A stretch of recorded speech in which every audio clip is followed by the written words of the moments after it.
প্রথম টেস্ট ম্যাচে ইংল্যান্ডের কাছে হেরে যাওয়ার পর অনেকে এরকম মন্তব্য করেছিলেন যে ভারত প্রথম ম্যাচে হেরে গেল, এবার একেবারে ভারত ভয় পেয়ে গিয়ে সেই র্যাঙ্ক টার্নার বানাবে যেখানে 2.5 দিনের মধ্যে ম্যাচ শেষ হবে এবং ভারত খুব সহজেই ম্যাচ জিতে যাবে, স্পিনাররা 10টা উইকেট পাবে এবং ভারত শেষ পর্যন্ত খুব সহজেই সিরিজ জিতবে।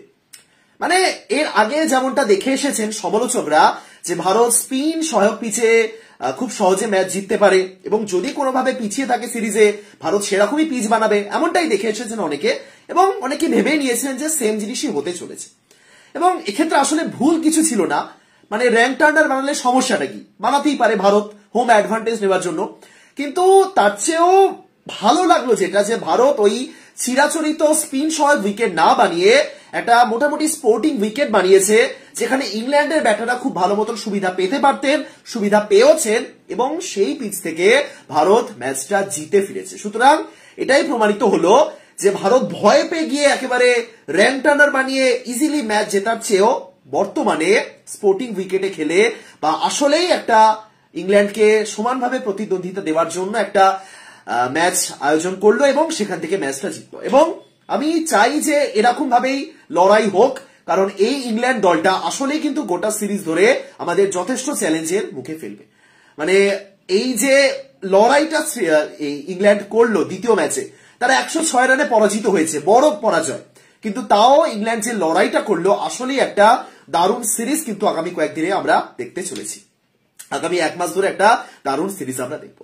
যাই হোক, ভারত জিতলো, একটা ভালো কামব্যাক বলা যেতে পারে। প্রথম ম্যাচে হেরে যাওয়ার পর জিততেই হতো। আমি আগেও বলেছিলাম এর পরের ম্যাচগুলোতে একটা পয়েন্টও নষ্ট করা যাবে না, সে ড্র হোক, হার হোক, পেনাল্টিতে পয়েন্ট কাটা হোক, কোনো পয়েন্ট নষ্ট করা যাবে না। পুরো 12 পয়েন্ট করে পাওয়া যায়, পুরো 12x4 48টা পয়েন্ট লাগবে ভারতীয় দলের। কারণ এরপরে WTC ফাইনালে যদি ভারত যেতে চায় তাহলে এই পয়েন্টগুলো ইম্পর্টেন্ট, কারণ এই সার্কেলে একটা অস্ট্রেলিয়ার সঙ্গে বর্ডার গাভাস্কার ট্রফি রয়েছে অস্ট্রেলিয়ার মাটিতে।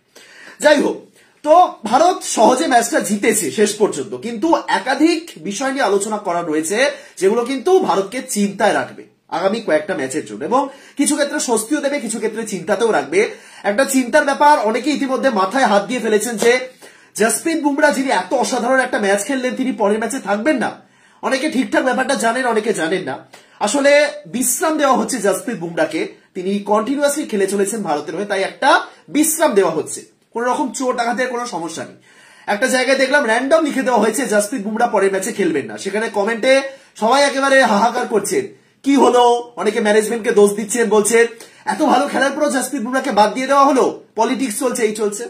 জাস্ট একটা বিশ্রাম দেওয়া হচ্ছে এবং অনেকদিন ধরে খেলে এসেছেন, একটা বিশ্রাম চাই, তাই তো মেবি চতুর্থ ম্যাচে তিনি আবার ফিরে আসবেন। যাই হোক, তাহলে ওটা নিয়ে আপাতত চাপ নেই, ঠিক আছে। কিন্তু যে জিনিসগুলো নিয়ে আসলে আমাদের চাপ রয়েছে সেটা হলো উইকেট কিপিং। শ্রেয়াস আয়ার বা বুমরার অনুপস্থিতিতে বাকি যে পেসাররা যারা এই মুহূর্তে রয়েছেন, মুকেশ কুমারের উপর অনেকে আস্থা হারিয়ে ফেলেছেন, এই বিষয়ে কয়েকটা কথা বলার আছে। তো শুরু থেকে শুরু করি, যেটা ভারতের সবচেয়ে বেশি প্লাস পয়েন্ট সেটা হলো বিরাট কোহলি নেক্সট ম্যাচে ফিরতে পারেন বা হয়তো ফিরতে চলেছে। আপনারা জানেন বিরাট কোহলি একটা পার্সোনাল কারণের জন্য একটা ছুটি চেয়েছিলেন, যেটা প্রথম দুটো টেস্ট ম্যাচের জন্য ছিল, অর্থাৎ দুটো ম্যাচ হয়ে গেছে, তৃতীয় ম্যাচ থেকে হয়তো বিরাট কোহলি ফিরতে পারেন। ফিরবেনই এমনটা নয়, এখনো কিন্তু স্কোয়াড অ্যানাউন্স করা হয়নি, এখন অনেক দিন রয়েছে তৃতীয় টেস্টে। তার আগে ম্যানেজমেন্ট কোহলির সঙ্গে কথা বলবে। আমি যতদূর দেখলাম এই ম্যাচটা হয়ে যাওয়ার পর একটা লম্বা আলোচনা হয়েছে, মিটিং হয়েছে। ক্যাপ্টেন ছিলেন মেবি ক্যাপ্টেন ছিলেন না, নির্বাচক যিনি অজিত আগারকার তিনি ছিলেন, টিম ম্যানেজমেন্ট ছিল, অনেক লম্বা আলোচনা হয়েছে, অনেক কিছু বিষয়ে তারা সিদ্ধান্ত নিয়েছে, ঠিক আছে। সুতরাং কোহলিকে নিয়েও নিশ্চয়ই কিছু সিদ্ধান্ত নেওয়া হয়েছে এবং এখনো এই পার্সোনাল কারণটা কি কোহলির তরফ থেকে কিন্তু জানানো হয়নি যে আসলেই তার দ্বিতীয় সন্তান জন্ম নেবে নাকি অন্য কোনো কারণ আমরা জানি না। সুতরাং অ্যাজাম্পশন করে লাভ নেই, যদি কোহলি অ্যাভেলেবল থাকেন তিনি ফিরবেন।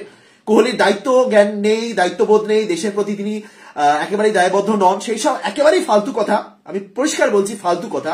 কোহলি খুব ভালো মতনই জানেন কখন ফিরতে হবে এবং কোন সময় তাকে তার দরকার, দেশের জন্য তাকে দরকার।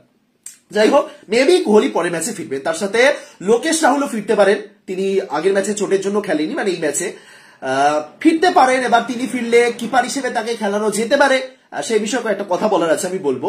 তবে জাদেজা মেবি এখনো খেলবেন না, এই সিরিজের জন্য হয়তো জাদেজা চোট পেয়ে বেরিয়ে গেলেন পুরোপুরি। মোহাম্মদ শামি ইতিমধ্যে নেই, সুতরাং কয়েকটা একটু চাপ তো রয়েছে, ঠিক আছে। সুতরাং কোহলি ফিরছে, এটা হলো সবচেয়ে বড় প্লাস পয়েন্ট। দ্বিতীয় পয়েন্ট হলো কিপার। সবচেয়ে চিন্তার ব্যাপার যেটা সেটা হলো কিপার। মানে কিপার নিয়ে এরকম সমস্যা হবে আমি আজ থেকে 5-6 বছর আগে কখনো ভাবিনি, সত্যি ভাবিনি।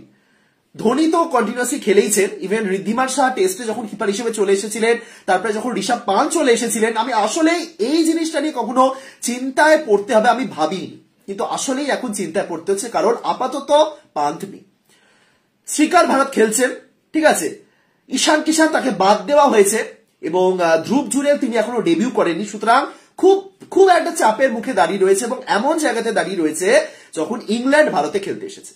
অনেকেই বলছেন যে ভারত আসলে 10টা প্লেয়ার নিয়ে খেলছে, যেখানে এই শ্রীকার ভারতের কোনো ভূমিকাই নেই, জাস্ট তিনি কিপিং করতে এসেছে।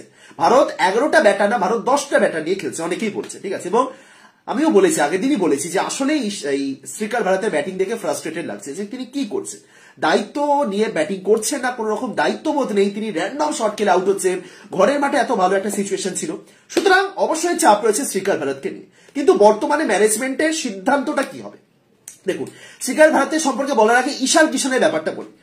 রাহুল দ্রাবিড় তিনি বলেছেন যে ঈশান কিষান যদি ভারতীয় দলে এরপরে সিলেক্টেড হতে চান তাহলে তাকে খেলায় ফিরতে হবে, মানে অন্য কথা বলেছেন, আমি সহজভাবে এটা বলছি, ইংলিশে বলেছেন তিনি, আরো কিছু কথা অ্যাড করেছেন, বাট আসল ব্যাখ্যা এটা যে ঈশান কিষান যদি ভারতীয় দলে ফিরতে চান তাহলে তাকে খেলার মধ্যে ফিরতে হবে, মানে ঘরোয়া ক্রিকেটে খেলতে হবে। এবং এমন নয় যে তারা ঈশান কিষানের উপর একেবারে মান অভিমান করে বসে আছে, না, ঈশান কিষানকে তারা নজরে রেখেছে, তার সাথে কানেকশন রয়েছে ম্যানেজমেন্টের, এবং যদি ঈশান কিষান ঘরোয়া ক্রিকেটে ফিরে আসেন বা ম্যাচ খেলা শুরু করেন রঞ্জিতে, সেক্ষেত্রে ঈশান কিষানকে এরপরে নেওয়া হবে, হয়তো তৃতীয় ম্যাচের জন্য নেওয়া নাও হতে পারে, তারপরে নেওয়া হতে পারে, বা এই সিরিজের জন্য যদি না নেওয়া হয় এরপরে নেওয়া হবে। যে চিন্তাটা ছিল যে ঈশান কিষানকে পুরোপুরি শাস্তি দিয়েছে ভারতীয় বোর্ড, তাকে কোনোদিনও নেবেই না, তিনি পার্টি করতে গেছিলেন, ওইসব কিছু নয়, ঠিক আছে। ঈশান কিষান ভারতীয় ক্রিকেট সার্কিটে রয়েছে এই মুহূর্তে, ঠিক আছে, কিন্তু ধরে নিলাম তৃতীয় ম্যাচে ঈশান কিষান নেই, ঠিক আছে, তাহলে কিপার কি শ্রীকার ভারত নাকি লোকেশ রাহুল যদি ফেরেন তিনি, নাকি ধ্রুব জুরেল যার এখনো ডেবিউ হয়নি, নাকি অনেকে বলছেন সরফরাজ খানকে কিপার দিয়ে দেওয়া হোক, তাকে খেলানো হোক, কে হবে? প্রথমত দেখুন, কোন প্লেয়ারের উপর হাল ছেড়ে দেওয়া বা কোন প্লেয়ারকে হুট করে বাদ দিয়ে দেওয়ার পক্ষে আমি কখনোই থাকি না। একটা লম্বা সময় ধরে যখন এই ব্যাপারটা আসে তখন একটু প্রশ্ন তো ওঠেই। স্টিল শ্রীকার ভারত যে প্রদর্শনটা করছেন, কিছু ক্ষেত্রে মনে হচ্ছে যে শ্রীকার ভারত এই টিমে মানিয়ে নিতে পারছেন। তিনি খারাপ প্লেয়ার, তার দ্বারা হবে না, আমি সেসব বলছি না, তিনি এই টিমে মানিয়ে নিতে পারছেন না, দ্যাটস ইট। তিনি একজন আন্তর্জাতিক মানের পারফরমেন্স করছেন না, যার ট্রিপল সেঞ্চুরি রয়েছে ডোমেস্টিক ক্রিকেটে, তিনি কখনোই সেইভাবে ব্যাটিং করতে পারছেন না, যে কারণে তাকে খেলানো হয়েছে। ভারতে তো এত কিপার রয়েছে, আপনারা বলুন, ভারতে এত কিপার রয়েছে, তাহলে শ্রীকার ভারতকে কেন নেওয়া হয়? ভারতে বাংলার কিপার রয়েছে, আমি ছাড়লাম, আমি ডোমেস্টিক পুরোপুরি ছেড়ে দিলাম, আমি যদি এই মুহূর্তে ভারতের হোয়াইট বল ক্রিকেটের কথা বলি, যেখানে সঞ্জু স্যামসনের মতো কিপার রয়েছে, যিনি কিন্তু ডোমেস্টিকে যার প্রদর্শনও ভালো, ফার্স্ট ক্লাস ক্রিকেটে যার প্রদর্শনও ভালো, কিন্তু সিলেক্ট করা হয় না, শ্রীকার ভারতকে সিলেক্ট করা হচ্ছে কেন? তার কারণ টেস্টের জন্য একজন স্পেশালিস্ট ব্যাটার হয়ে উঠতে পারেন শ্রীকার ভারত, যার ডোমেস্টিকে ফার্স্ট ক্লাস ক্রিকেটে ভালো রেকর্ড রয়েছে, যিনি কয়েকদিন আগে ইংল্যান্ড লায়ন্সের বিপক্ষে সেঞ্চুরি করেছেন। এই ইংল্যান্ডের সঙ্গে সিরিজ শুরু হওয়ার আগে ইন্ডিয়া এর হয়ে সেঞ্চুরি করে এসেছেন তিনি, এই জাস্ট কয়েকদিন আগে। অথচ সেই প্রদর্শনটা কিন্তু তিনি আন্তর্জাতিক ম্যাচে, ইন্টারন্যাশনাল ক্রিকেটের টেস্ট ম্যাচে খেলতে পারছেন। তাহলে সমস্যাটা কি হচ্ছে? তিনি মেবি কোথাও না কোথাও কি আন্তর্জাতিক মানের বোলারদের, আন্তর্জাতিক মানের বোলার নয়, ইংল্যান্ডের প্লেয়াররাও তো ইন্টারন্যাশনাল বোলার, তারাও তো অন্য দেশের বোলার, তাদের এগেইনস্টে তো তিনি সেঞ্চুরি করছেন, ইংল্যান্ড লায়ন্সের বিপক্ষে যে সেঞ্চুরিটা করলেন। কিছু একটা সমস্যা আছে যেটা তিনি মানিয়ে নিতে পারছেন না এই দলের সঙ্গে, এবং এভাবেই চলতে থাকলে না শ্রীকার ভারত এই টিমে বেশি দিন জায়গা করে নিতে পারবেন না। তিনি তো বাদ পড়বে, তার জায়গায় ফিরেও আসবে, কিন্তু যতদিন তিনি খেলবেন ততদিন যদি এরকম পারফরমেন্স চলতে থাকে তাহলে কিন্তু মুশকিল। 12খানা ইনিংস খেলে ফেলেছেন তিনি, এখনো পর্যন্ত টেস্টে একটা হাফ সেঞ্চুরি করতে পারেননি, তার সর্বোচ্চ রান 44। এটা কিন্তু আসলেই চিন্তার ব্যাপার। শ্রীকার ভারতকে সেটা বুঝতে হবে যে এই পারফরমেন্স করে তিনি বেশি দিন দলে থাকতে পারবেন না, এবং মেবি আর একটা ম্যাচ, দুটো ম্যাচ, তিনটে ম্যাচ এই সিরিজে যদি শ্রীকার ভারতের থেকে একটা ভালো পারফরমেন্স না আসে, এই শ্রীকার ভারত বাদ পড়বে। এবং যদি না বাদ পড়েন তাহলে কিন্তু আসলেই ম্যানেজমেন্টকে প্রশ্ন করতে হবে যে কিসের বেসিসে তুমি রাখছো। ঋষভ পান্ত কিন্তু এরপরে ফিরবেন না, সময় লাগবে। হ্যাঁ, ঋষভ পান্ত মেবি আইপিএল এ যদি ওই ইম্প্যাক্ট প্লেয়ার হিসেবে খেলে তারপরে ফিরতে পারেন, বাংলাদেশ সিরিজে আমরা দেখতে পারি, হ্যাঁ হয়তো দেখতে পারি, না দেখার কোনো মানে দেখবোই না এমনটা আমি বলছি না, কিন্তু আপাতত এই তিনটে ম্যাচের জন্য যে জোর করে একটা কিপারকে খেলিয়ে দেওয়া, সেটাও কি ভারতীয় দলের ক্ষেত্রে মানা, যেখানে 140 কোটি বাসিন্দা রয়েছে, যেখানে প্রত্যেকদিন এত এত প্লেয়ারের জন্ম হয়, সেখানে 3টে টেস্ট ম্যাচে জাস্ট একটা প্লেয়ারকে খেলিয়ে দেবে, এটা কি মানায় না। সেই জায়গাতে একজন প্রপার প্লেয়ার চাই। সমর্থকরা বলছেন যে আমরা 10টা প্লেয়ার নিয়ে খেলছি, এটা কি ম্যানেজমেন্ট শুনছে? যদি শুনে থাকে তাহলে একটা ঠিকঠাক ব্যবস্থা করুক তারা। শ্রীকার ভারতকে বাদ দিতেই হবে এমনটা আমি বলছি না, শ্রীকার ভারতকে ফর্মে ফেরানো হোক, শ্রীকার ভারত পারফর্ম করে দেখান, তাহলে ঠিক আছে। এই সিচুয়েশনটা বর্তমানে এই জায়গাতে দাঁড়িয়েছে। সুতরাং শ্রীকার ভারতকে নিয়ে আমি কিছু বলবো না, অনেক বলেছি, তিনি ঠিকঠাক পারছে না কানেক্ট করতে। লোকেশ রাহুল তিনি যদি ফেরেন তিনি একটা ভালো অপশন হবে, খারাপ অপশন নন। তিনি কিপিংটা করেছেন, সাউথ আফ্রিকার মাঠে করে এসেছেন, ভাই ভারতে কেন করতে পারবেন না। এবার দেখা যাক, ধ্রুব জুরেল মেবি পরের ম্যাচে সুযোগ পাবেন না, ধ্রুব জুরেলকে আরো অপেক্ষা করতে হবে হয়তো, তরুণ কিপার, এখনো সময় আছে, দেখা যাক। বাট কিপার নিয়ে এবার কিন্তু ভাবতে হবে। ঋষভ পান্থ যত তাড়াতাড়ি ফিরে আসেন খুব ভালো, কিন্তু স্টিল ঋষভ পান্থ যদি ফিরেও আসে তার একটা ব্যাকআপ কিপার তো দরকার না, সব ক্ষেত্রে একটা ব্যাকআপ কিপার চাই। এই মুহূর্তে এত ম্যাচ খেলা হচ্ছে না, একটা ব্যাকআপ কিপার চাই। সেই সময় আর নেই যখন একটা মহেন্দ্র সিং ধোনি আজীবন খেলে দিলেন। ভারত 2011 বিশ্বকাপ জাস্ট একটা কিপার নিয়ে খেলেছিল। আমি আজও ভাবি যে মহেন্দ্র সিং ধোনি যদি বাই চান্স চোট পেতেন, বাই চান্স আঙুলে লেগে যেত, বাই চান্স চোট পেতেন, বাই চান্স ম্যাচ খেলতে পারতেন না, বাই চান্স শরীর খারাপ হতো, বাই চান্স জ্বর হতো, তাহলে সেই সময় বিশ্বকাপের মঞ্চে ধোনির রিপ্লেসমেন্ট কে হতেন কিপার হিসেবে? ছিল অপশন ভারতের কাছে, কিপার ছিল, দীনেশ কার্তিককে আনতে হতো, পার্থিব প্যাটেলকে আনতে হতো, যারা স্কোয়াডে ছিলেন না। সেই সময়টা আলাদা। বর্তমানে একজন ব্যাকআপ কিপার লাগে, সব ক্ষেত্রে আমরা দেখি। হ্যাঁ, অন্তত এমন একজনকে লাগে যিনি কিপিংটা করতে পারেন, পুরো ফুল টাইম কিপার হওয়ার দরকার নেই, কিপিংটা করতে পারে। রাহুল যেমন উদাহরণ রয়েছে, ঠিক আছে। সুতরাং লাগবে, ঋষভ পান্থ এলেও তার জায়গায় একজন ব্যাকআপ কিপার লাগবে, এবং সেটা কে? ঈশান কিষান যদি খুব ভালো খেলেন, খুব ভালো। অনেকে ঈশান কিষানকে এই মুহূর্তে আনার দাবি জানাচ্ছেন, কারণ ঈশান কিষানের টেস্টে এই মুহূর্তে অ্যাভারেজ 70-এর উপর, 73 প্রবাবলি। সেখানে 20-র অ্যাভারেজ নিয়ে ব্যাটিং করছেন আমাদের শ্রীকার ভারত। ঋষভ পান্থ খুবই ভালো, অনেক ইনিংস খেলেছেন, 40-এর উপর অ্যাভারেজ রয়েছে, তিনি এক্সট্রাঅর্ডিনারি কিপার ব্যাটার। কিন্তু একজন ব্যাকআপ চাই, সেটা ঈশান হবেন নাকি ফর্মে ফিরে এসে শ্রীকার হবেন নাকি রাহুল হবেন আমি জানি না, বাট একটা ব্যাকআপ কিপার চাই, এটা কিন্তু ম্যানেজমেন্টকে বুঝতে হবে। এবার সবচেয়ে আলোচিত বিষয় যেটা, সেটা হলো শুভমান গিলের ফর্ম, শুভমান গিলের ব্যর্থতা এবং শুভমান গিলের কামব্যাক। রাইট, শুভমান গিল এই ম্যাচে সেঞ্চুরি করেছে, তবে এটা শোনা যাচ্ছে যে শুভমান গিলকে নাকি ম্যানেজমেন্টের তরফ থেকে একটা ক্লিয়ার নির্দেশ দিয়ে দেওয়া হয়েছিল, এটা তোমার লাস্ট ম্যাচ হতে চলেছে 3 নাম্বার পজিশনে। শুভমান গিল সেই চাপের মুহূর্তে ব্যাটিং করতে এসেছিলেন, এবং সেই সিচুয়েশনে তিনি যে সেঞ্চুরিটা করলেন আসলে প্রশংসার যোগ্য। শুভমান সেঞ্চুরি করলেও সেটা ভালো, কিন্তু এই যে কথা আমি শুনলাম যে গিলকে নাকি ডিরেক্ট বলে দেওয়া হয়েছিল এটাই তোমার লাস্ট ম্যাচ 3 নাম্বারে, তোমাকে যে পূজারা জায়গাটা দেওয়া হয়েছে 3 নাম্বারে, এটা তোমার লাস্ট চান্স। সুতরাং এক্ষেত্রে শুভমান গিল লাস্ট চান্সে একটা সেঞ্চুরি বার করে দিলেন একদম চাপের মুহূর্তে, এটা কিন্তু আসলেই প্রশংসা। ঠিক আছে, এবার এক্ষেত্রে কয়েকটা কথা বলার আছে, একটু মন দিয়ে শুনুন, ঠিক আছে, এবং আপনাদের ওপিনিয়নটা জানান। এই যে লাস্ট চান্স কত নাম্বার চান্স হতে পারে? লাস্ট চান্স, শেষ সুযোগ, এই শেষ সুযোগটা কত নম্বর সুযোগ হিসেবে একটা ব্যাটার বা একটা প্লেয়ারের কাছে আসতে পারে? কারণ শুভমান গিলের কাছে এই যে চান্সগুলো এসেছিল, শুভমান গিলের কাছে অনেকগুলো চান্স তিনি পেয়েছেন, তাই তো? এর আগে শুভমান গিল টানা 11টা ইনিংসে হাফ সেঞ্চুরি করতে পারেননি, তার সত্ত্বেও শুভমান গিলকে এই ম্যাচের জন্য সুযোগ দেওয়া হয়েছিল। সুতরাং শুভমান গিলের কাছে কতগুলো চান্স এসেছে? 5টা, 6টা, হ্যাঁ, বা আমি যদি 2-3টে বাদও দিয়ে দিই, 2-3টে এক্সট্রা চান্স তো তিনি পেয়েছেন, তাই তো? তাহলে লাস্ট চান্সটা কোন সময় আসবে? কতগুলো চান্সের পর লাস্ট চান্স আমরা কাউন্ট করব? এক্ষেত্রে আমি শুভমান গিলের জায়গায় যদি আরেকটা অন্য উদাহরণ দিই, মায়াঙ্ক আগরওয়াল, মনে আছে আপনাদের? মায়াঙ্ক আগরওয়ালকে একটা সময় ভারতের রেগুলার ওপেনার ছিলেন। আরো একটা উদাহরণ দিচ্ছি, করুণ নায়ার, মনে আছে, যিনি নিচে 3য় ইনিংসে ট্রিপল সেঞ্চুরি করেছিলেন ভারতের জার্সিতে। আমি এই দুটো উদাহরণ এবং তার সাথে গিলের উদাহরণটা দিয়ে ব্যাপারটা একটু বোঝানোর চেষ্টা করি। লাস্ট চান্স মানেটা কি? করুণ নায়ার, যিনি ট্রিপল সেঞ্চুরি করার পর ভারতীয় দল থেকে খুব তাড়াতাড়ি বাদ পড়েছিলেন এবং তাকে আমরা পরে আর খুঁজে পাইনি। ইভেন অনেক জায়গায় এখনো বলা হয় যে একটা প্রতিভা নষ্ট করেছে ভারতীয় ক্রিকেট, যে প্লেয়ারটা নিজের 3য় ইনিংসে ট্রিপল সেঞ্চুরি করেছে তাকে বাদ দিয়ে দেওয়া হলো, আর খেললেন না। প্রতিভার অপব্যবহার যাকে বলে, অপব্যবহার না, সদ্ব্যবহার না করা। দেখুন, করুণ নায়ার ওই ট্রিপল সেঞ্চুরি করার পর 4টে ইনিংস খেলে বাদ পড়েছিলেন। আমি একদম ইনিংস ধরে ধরে বলছি, করুণ নায়ার ওই ট্রিপল সেঞ্চুরি করার পর 4টে ইনিংস খেলে বাদ পড়েছিলেন। আমি যদি তার পারফরমেন্স বলি, করুণ নায়ার তিনি ওই ট্রিপল সেঞ্চুরি করার পর ভারতের মাঠে সেই সময় খেলেছিলেন একটা ম্যাচে, একটা ইনিংসে 26, একটা ইনিংসে গোল্ডেন ডাক, একটা ইনিংসে 23 আর একটা ইনিংসে 5, 4টেই ভারতের মাঠে ছিল। এই 4টে ইনিংস খেলার পর তিনি বাদ পড়েছিলেন, আর কখনো ভারতের হয়ে খেলার সুযোগ পাননি। অর্থাৎ এক্ষেত্রে আমি যদি বলি, করুণ নায়ারের কাছে 4টে চান্স ছিল, কারুন নায়ারের কাছে 4টে ইনিংস ছিল ট্রিপল সেঞ্চুরি করার পর, এবং ওই 4টে ইনিংসে ভালো প্রদর্শন করতে না পারার পর তিনি বাদ পড়েছেন। আমি ইনিংস ধরে বললাম, 4টে ইনিংস পর করুন নায়ার বাদ পড়েছেন। আমি যদি মায়াঙ্ক আগরওয়ালের কথা বলি, মায়াঙ্ক আগরওয়াল 8খানা ইনিংস খেলার পর বাদ পড়েছিলেন। 8টা ইনিংসে কোনো হাফ সেঞ্চুরি করতে পারেননি, তারপরে বাদ পড়েছিলেন।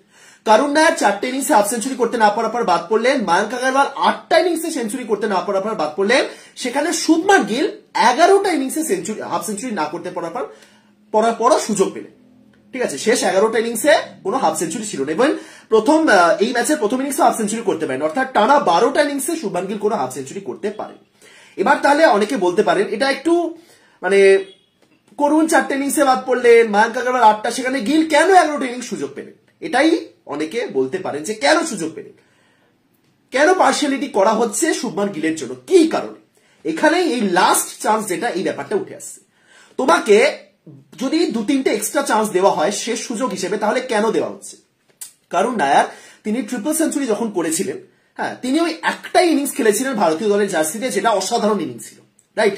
তারপরে 4টে ইনিংসে ব্যর্থ হলেন, মাঝে ওই চোটও পেয়েছিলেন এবং তারপরে কামব্যাক করতে পারলেন না। সুতরাং ম্যানেজমেন্টের কাছে মানে কারুন নায়ারকে ফেরানোর জন্য একটাই ইনিংস ছিল, একটাই তার কাছে মানে কি বলবো দুর্দান্ত পারফরমেন্স ছিল, যে পারফরমেন্সের উপর ভিত্তি করে আরো একটা সুযোগ দেওয়া যেতে পারতো কারুন নায়ারকে।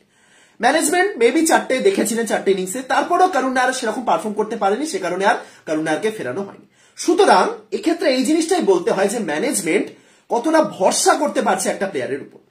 দেখুন, পলিটিক্স চলে, সব ক্ষেত্রেই পলিটিক্স চলে, আমি এটা বলছি না। কারুন নায়ার হয়তো আরো 2-3টে সুযোগ পেতেই পারতেন, অনেকেই পেয়েছেন, ভারতীয় ক্রিকেটে অনেকেই পেয়েছেন, মেবি কারুন নায়ারও পারতেন, কিন্তু ম্যানেজমেন্ট মনে করছে যে ওই ভরসার জায়গাটা কারুন নায়ার ক্রিয়েট করতে পারেননি, যে কারণে তাকে আরো 2-3টে সুযোগ দেওয়া হবে।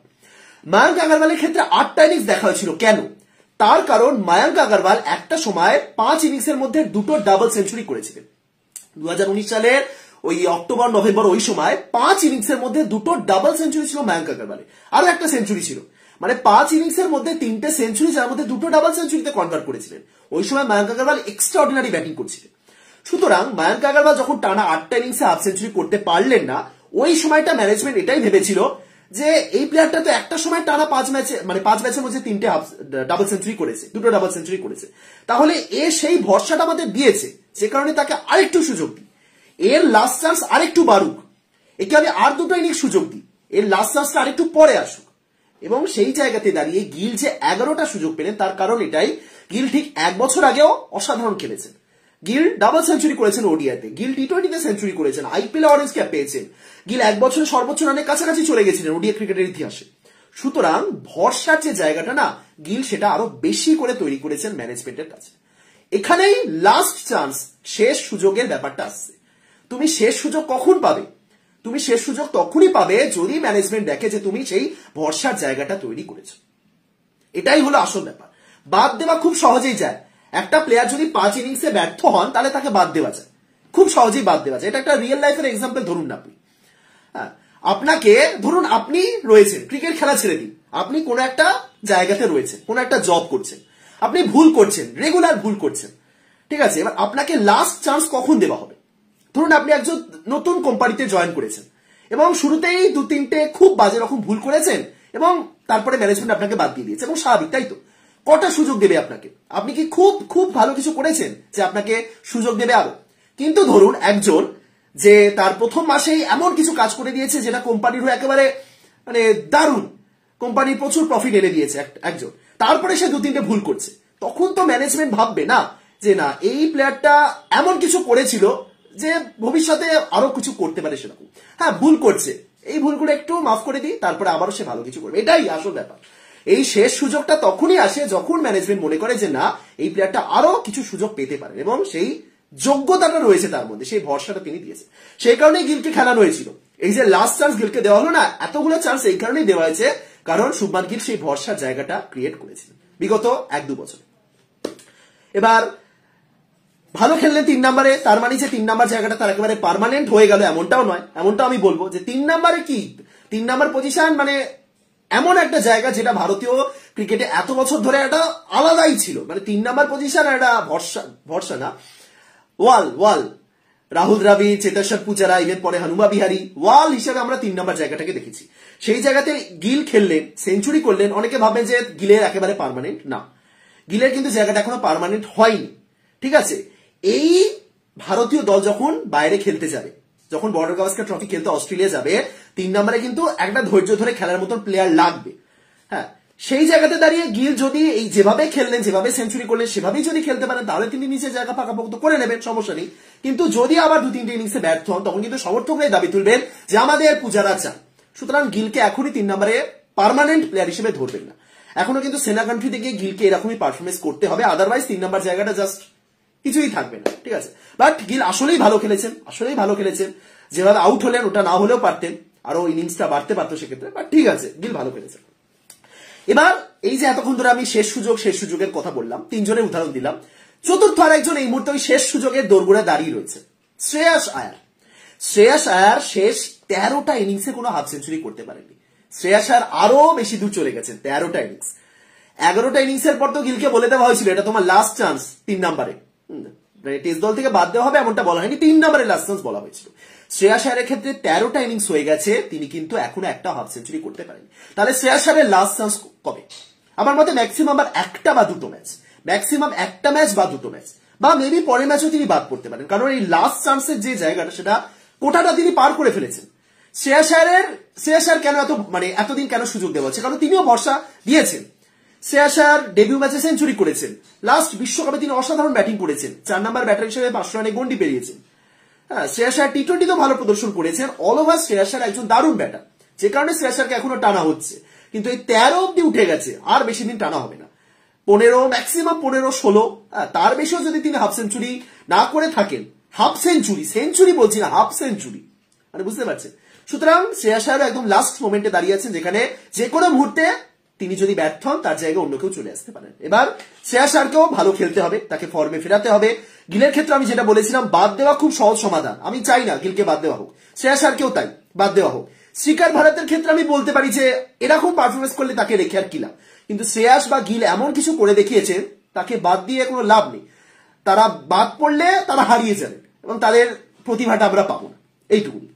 সুতরাং শ্রেয়াসকে বাদ দেওয়ার দরকার নেই, কিন্তু লাস্ট যে সুযোগগুলো পাবেন সেটাকে কাজে লাগাতে হবে। তারপরে আমরা বলেও কিছু লাভ হবে না, তারপরে তিনি সত্যিই বাদ করবেন।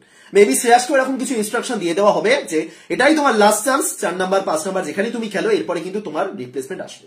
রজত পাতিদার, সরফরাজ খান, অনেক অপশন রয়েছে, ধ্রুব জুরেল রয়েছেন, রাহুল ফিরছেন, কোহলি ফিরছেন, টিমে জায়গা পাওয়া কিন্তু অতটা সহজ নয়। বাট শ্রেয়াস ফিরবেন এবং ফেরা উচিত, এইটুকুই বলতে পারি। এবার তাহলে সবচেয়ে চিন্তার ব্যাপার যেটা হবে এই মুহূর্তে দাঁড়িয়ে, কিপিংটা তো চিন্তার ব্যাপার, কিন্তু তার চেয়েও চিন্তার ব্যাপার সেটা হলো ভারতের পেস বোলিং। বিশ্বকাপে আমাদের পেস বোলিং বেস্ট ছিল, শামি, সিরাজ, বুমরা বেস্ট। এর চেয়ে বেটার পেস বোলিং ভারতীয় ক্রিকেট ইতিহাসে বিশ্বকাপের মঞ্চে ভারত পায়নি। কিন্তু টেস্ট ক্রিকেটে একই সময় দাঁড়িয়ে আমরা পেস বোলিং নিয়ে চিন্তায় পড়ে গেছি।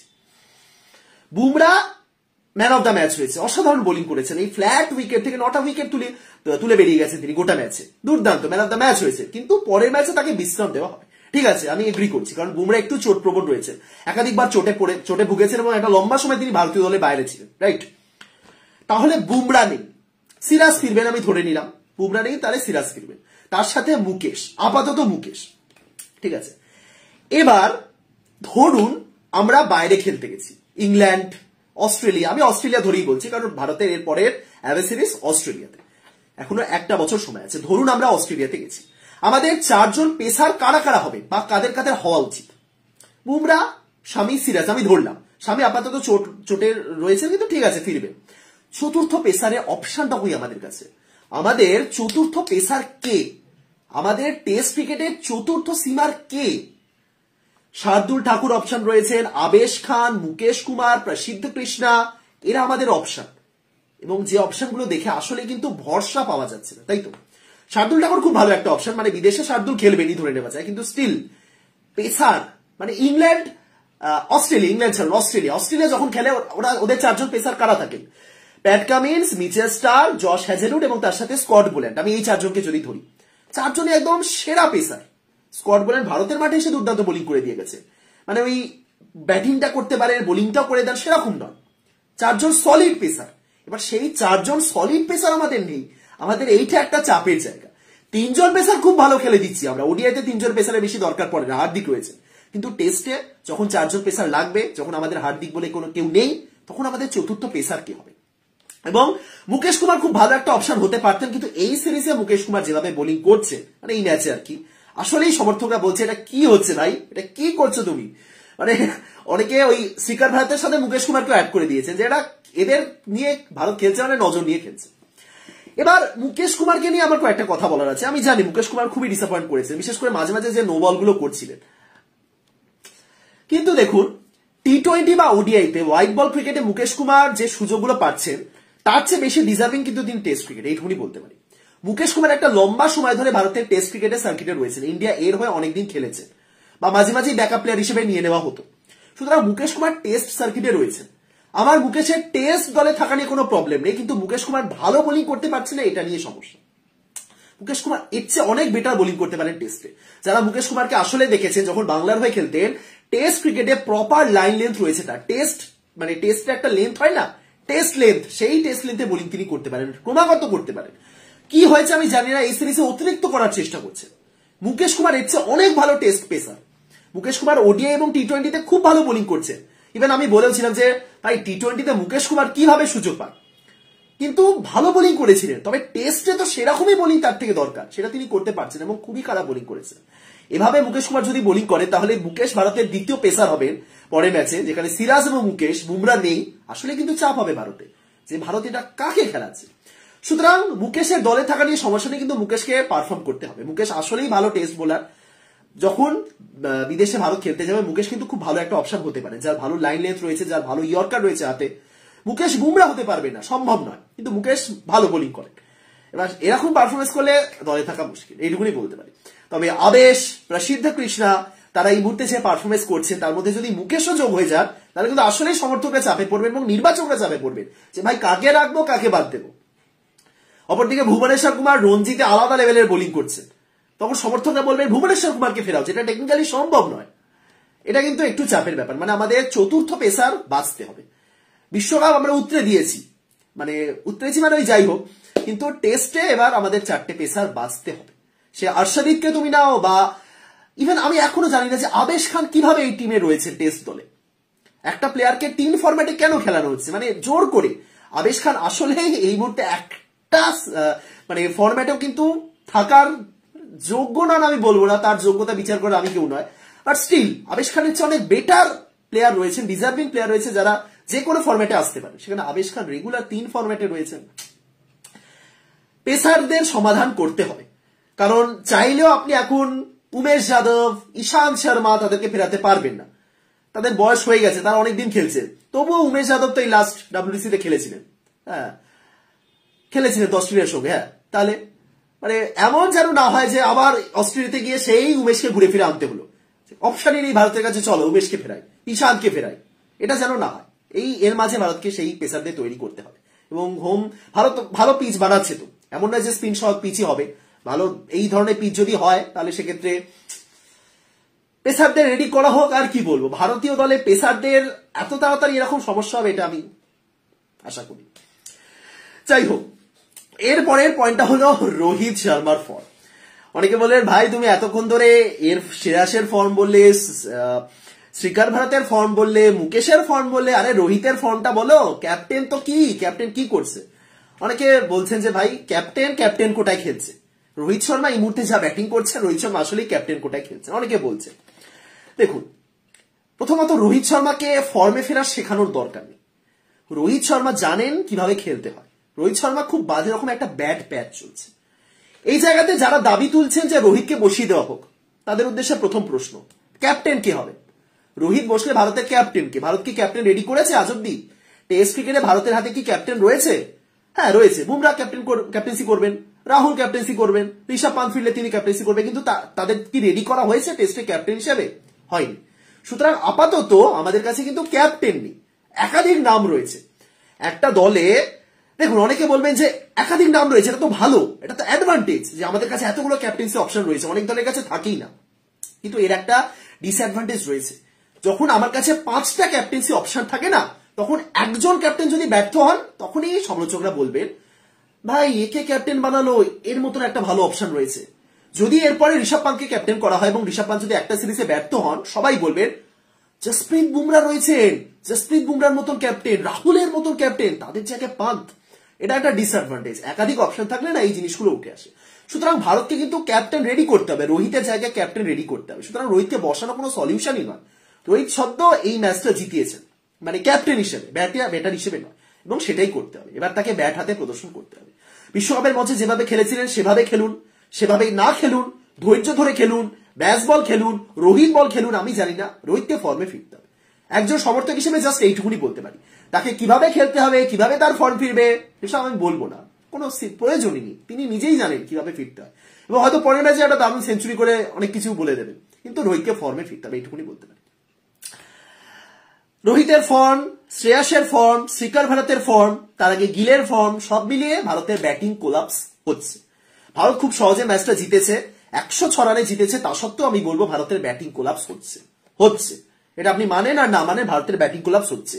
জয়সওয়াল প্রথম ইনিংসে তার ব্যাটিং দিয়ে পুরো ভারতের ব্যাটিং ব্যর্থতা ঢেকে দিয়েছেন। একটা ডাবল সেঞ্চুরি করেছেন, 209, কত করলেন 200, যাই হোক, ডাবল সেঞ্চুরি করে ভারতের ব্যাটিং ব্যর্থতা ঢেকে দিয়েছে। সেকেন্ড ইনিংসে শুভমান গিল সেঞ্চুরি করে ভারতের ব্যাটিং ব্যর্থতা ঢেকে দিয়েছে। কিন্তু বাকিরা, ওই যে 200+ তিনি রান করেছেন, বাকি সবাই মিলে অত রানও করতে পারেননি। দ্বিতীয় ইনিংসে যে গিল সেঞ্চুরি করলেন, বাকি সবাই মিলে 150 না কত রান করলেন। সুতরাং ব্যাটিং ব্যর্থতা হচ্ছে, একজন ভালো খেলছেন, বাকি সবাই ফ্লপ। এই জিনিসটা হলে হবে না। একটা সময় ছিল যখন ভারত হোম ম্যাচে আরামসে 600 তুলে দিত, কোনো ব্যাপারই নয়, 600 ইজিলি 600। কারণ না, যে ম্যাচে ট্রিপল সেঞ্চুরি করেছিলেন সেই ম্যাচে লোকেশ রাহুল 199 করেছিলেন, 199। এই পিচটা স্পিন শট পিচ ছিল না, যেখানে দুদিনে খেলা শেষ হবে, যেখানে 200 রানের মধ্যে টিম অল আউট হবে। ভারতের কাছে খুব সুন্দর একটা সুযোগ ছিল সেকেন্ড ইনিংসে অন্তত 400 রান তোলা। এই যে ইংল্যান্ডের তরফ থেকে বলা হয়েছিল যে যদি 600 রানও ওঠে তাহলেও আমরা রান চেস করব, এটা তারা কেন বলেছিল? কারণ তাদের মাথায় এটা ছিল যে ভারত 600 তুলতে পারে। র্যান্ডম তারা বলেনি, তাদের মাথায় এটা ছিল যে ভারত 600 তুলতে পারে, এবং সেই ভেবেই তারা বলেছিল যে 600 যদি টার্গেট থাকে আমরা সেটা চেস করার জন্যই খেলবো, ড্রয়ের জন্য না। সুতরাং ভারত কিন্তু 600 তোলার ক্ষমতা রাখে, যেটা ভারত তুলতে পারছে না। 200 রানে অল আউট হলো ভারত, যেটা আরামসে 400 রান তুলতে পারতো ভারত। প্রথম ইনিংসে ভারত 400 আগেই থেমে গেল, যেটা ইভেন কমেন্টেটরও বলছিল যেখান থেকে 400 450 টার্গেট করা উচিত। সুতরাং ব্যাটিং কোলাপস হচ্ছে, খুব বাজে রকম ভাবে ব্যাটিং কোলাপস হচ্ছে। কোন নির্দিষ্ট প্লেয়ারকে আমি দায়ী করতে চাই না এক্ষেত্রে, কিন্তু ব্যাটিং কোলাপস হচ্ছে। এখান থেকেও ফর্মে প্লেয়ারদের ফিরতে হবে। রাহুল দা কোহলি যদি আসেন, টিমটা আরো স্ট্রং হবে। কিছু নতুন নতুন প্লেয়ার এসেছেন, যেমন রজত পাতিদার, এরপরে সরফরাজ খান রয়েছে, যদি জুড়েল খেলে তিনিও থাকবেন। এরা সদ্য এসেছেন। সুতরাং ব্যাটিং কোলাপস আটকাতে হবে, কারণ যে ইংল্যান্ডকে দেখলাম সেই ইংল্যান্ড কিন্তু হাল ছাড়বে না। সেই ইংল্যান্ড কিন্তু আসলেই একদম লড়াই করবে, মানে একটা দারুণ কম্পিটিটর পেয়েছি। এই ইংল্যান্ডকে দেখে আসলেই প্রশংসা করতে হয়। সে যতই ভারত এই মুহূর্তে ভারতের শত্রু দেশ হোক, ইংল্যান্ড ভারতের একটা দারুণ প্রতিপক্ষ, এবং এই ইংল্যান্ডের সাথে খেলে মজা। প্লেয়াররাও সেটা ভালো মতো জানে, প্লেয়াররা আসলেই চাপে থাকেন, মজা তো আমরা পাচ্ছি, বাট যাই হোক। এবং সবশেষে যেটা বলবো সেটা হলো ইংল্যান্ডের ব্যাটসম্যান জিমি অ্যান্ডারসন একটা কথা বলেছেন যে আমাদের হাতে দুদিন রয়েছে, কিন্তু আমরা 60 থেকে 70 ওভারের মধ্যে ম্যাচ চেস করে দেওয়ার চেষ্টা করব। এই জিনিসটা একজন প্লেয়ার কতটা কনফিডেন্স থাকলে বলে। 60-70 ওভারের মধ্যে তারা চেস করবে, এটাই তাদের টার্গেট, তারা করবেই, যে 60-70 ওভারের মধ্যে তারা চেস করবে, তারা সেভাবেই খেলবে, তারা ধরেই নিয়েছে। জিমি অ্যান্ডারসন একটা উইকেট বাকি, ওই জায়গা থেকে ইংল্যান্ড হারবে শিওর, কিন্তু ওই জায়গাতে নেমেও যে একটা রিভার্স সুইপ মারা, সেই জিনিসগুলো কিন্তু জিমি অ্যান্ডারসন করছে। 196 মাথায় অলিপপ, মানে 196 ব্যাটিং করছেন, অলিপপ রিভার্স সুইপ মারতে গিয়ে আউট হচ্ছে। সুতরাং ইংল্যান্ডের খেলা ব্যাসবল রয়েছে, ঢুকে গেছে। কোনোভাবেই আপনি ইংল্যান্ডকে ধরে খেলাতে পারবেন না। ড্র করার যে চিন্তা ভাবনা ইংল্যান্ডের মাথা থেকেই বেরিয়ে গেছে। ম্যাচ জিতবো হারবো, ব্যাস, আর কিছু না। যদি জিতি জিতবো, যদি হারি হারবো, কিন্তু আমরা ব্যাসবল ছাড়বো না, এইটাই ইংল্যান্ডের মাথায় ঢুকে গেছে, এবং এই জায়গা থেকে ইংল্যান্ডকে বার করা যাবে না। স্টোকস এবং ব্রেন্ডন ম্যাককালাম দুজনে মিলে একদম সেই জিনিসটাই ভেবে নিয়েছে। টেস্ট ক্রিকেটের ইতিহাসে মেবি টপ 2 6 হিটার, সর্বোচ্চ ছক্কা মারা দুজন প্লেয়ার হলেন, একে স্টোকস, দুয়ে ব্রেন্ডন ম্যাককালাম। সেই দুটো প্লেয়ার যদি একই সাথে একটা টিমের ম্যানেজমেন্টের মধ্যে থাকে, কোচ এবং ক্যাপ্টেন, বুঝতে পারছেন সেই টিমের মেন্টালিটি কোন জায়গায় চলে যাবে। রুট, আরে ভাই, রুট ব্যাটিং যেভাবে করছেন আমি তো অবাক হয়ে গেছি। রুট কি করছেন এটা? রুট যে শটটাতে আউট হলে তাকানো নি রুট, তিনি জানেন ওই মুহূর্তে একটা মিস হিট হয়েছে, আউট। মানে এইরকম মেন্টালিটি চলে এসেছে, মারবো নামবো মারবো নামবো মারবো। জ্যাক ক্রলি 2 ইনিংসে ফাটাফাটি খেললেন। আসলেই জ্যাক ক্রলিকে দেখে মনে হচ্ছিল যে গেল, আবারও গেল ভারতের হাত থেকে ম্যাচটা। বাট রুটকে দেখুন, রুট যেভাবে ব্যাটিং করলেন, ওই ব্যাটিংটা রুট করেন না, কোনোদিনই করতেন না এর আগে। ব্রেন্ডন ম্যাককালাম কোচ হিসেবে আসার আগে করতেন না, কিন্তু সেটা করছেন এবং ইংল্যান্ড এভাবেই খেলবে। লাস্ট 3টে ম্যাচ কেউ যদি মনে করেন ইংল্যান্ড একটু ডিফেন্সিভ অ্যাপ্রোচে খেলবে, চলো সিরিজ 1-1 আছে, হারবো না, 3টে ম্যাচ ড্রয়ের জন্য খেলবো। ভারত ড্রয়ের জন্য খেলতে পারে, ভারত ড্রয়ের জন্য খেলতে পারে যদি সেরকম সিচুয়েশন আসে। ইংল্যান্ড খেলবে না, ইংল্যান্ড তাদের রক্তে ব্যাসবল ঢুকে গেছে ভাই। সুতরাং লড়াই হবে, আসলেই লড়াই হবে শেষ 3টে ম্যাচ, এবং ভারতকে কিন্তু কঠিন চ্যালেঞ্জের মুখে ফেলবে ইংল্যান্ড।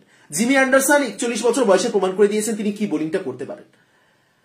ইংল্যান্ডে যখন খেলা হয়, মার্ক উড, ক্রিস ওকস এরা বোলার থাকেন, তারা নেই। 3জন নতুন বোলারকে নিয়ে এসছে, হার্টলে, রেহান এবং শোয়েব বাসির। লিচ নেই, কিন্তু তাদেরকে নিয়েও যে লড়াইটা করছে, আসলে ইংল্যান্ডকে এখানে প্রশংসা করতে হয়। অস্ট্রেলিয়া মেবি এই মুহূর্তে টেস্টে ভারতের সবচেয়ে কঠিন প্রতিপক্ষ অস্ট্রেলিয়া, বাট ইংল্যান্ড যেভাবে খেলছে আসলে কিন্তু দাম। সুতরাং ম্যাচ তো জিতলাম, কিন্তু এত কিছু নিয়ে ভাবতে হবে। আমি এই ম্যাচটা শুরু হওয়ার আগে একটা ভিডিও বানিয়েছিলাম যেখানে বলেছিলাম ভারত এই মুহূর্তে শেষ কয়েক বছরের সবচেয়ে কঠিন ম্যাচ খেলতে নামছে, যেখানে শামি নেই, কোহলি নেই, রাহুল নেই, জাদেজা নেই, পূজারা নেই, রাহানে নেই, গিল, শ্রেয়াস, ভারত সবাই অফ ফর্মে। সেই জায়গাতে ভারত খেলতে নামছে, কিন্তু খুব সহজে একটা ম্যাচ জিতলাম। দেখা যাক বাকি 3টে ম্যাচে কি হয়। বাট আবারও এটাই বলবো যে আর 3টে ম্যাচে পুরো 36টা পয়েন্টস, একটা পয়েন্টও নষ্ট করা যাবে না, তবেই WTC ফাইনালের কথা ভাবতে হবে আমাদের। নয়তো 2025 অস্ট্রেলিয়ার সাথে সিরিজ। আমি বারবার বলছি টেস্ট ক্রিকেটে ভারতের টার্গেট 2025 অস্ট্রেলিয়া। ওই সিরিজে যদি ভারত বাজিমাত করতে না পারে, তাহলে এই সব সিরিজের কোনো মাহাত্মই থাকবে না, ওটা একদম আলটিমেট। অস্ট্রেলিয়া বা ইংল্যান্ডের কাছে যেমন অ্যাশেসের গুরুত্ব সবচেয়ে বেশি, ভারতের কাছে এই মুহূর্তে বর্ডার গাভাস্কর ট্রফির গুরুত্ব সবচেয়ে বেশি, এবং সেটা যদি অস্ট্রেলিয়া মাঠে হয় তাহলে তো অবশ্যই। যাই হোক, ভিডিওটা এখানে শেষ করছি, অনেক বকলাম। যাই হোক, আপনারা কমেন্টে জানান, প্রত্যেকটা বিষয়ে আপনাদের ওপিনিয়ন জানান। ভালো থাকুন, সুস্থ থাকুন। আপাতত অনেক দিনের লম্বা গ্যাপ রয়েছে, এর মাঝে ভারতের আন্ডার-19 বিশ্বকাপের সেমিফাইনাল রয়েছে, মেবি কালকে, আজ 5, কালকেই রয়েছে সাউথ আফ্রিকার সাথে। খুব কঠিন একটা ম্যাচ হতে চলেছে, দেখা যাক। আপাতত আন্ডার-19 ওয়ার্ল্ড কাপ গুলোই দেখি, তারপরে পরের টেস্টে। ভিডিওটা শেষ করছি, ভালো থাকুন, গুড নাইট, দেখা হচ্ছে পরের ভিডিওতে।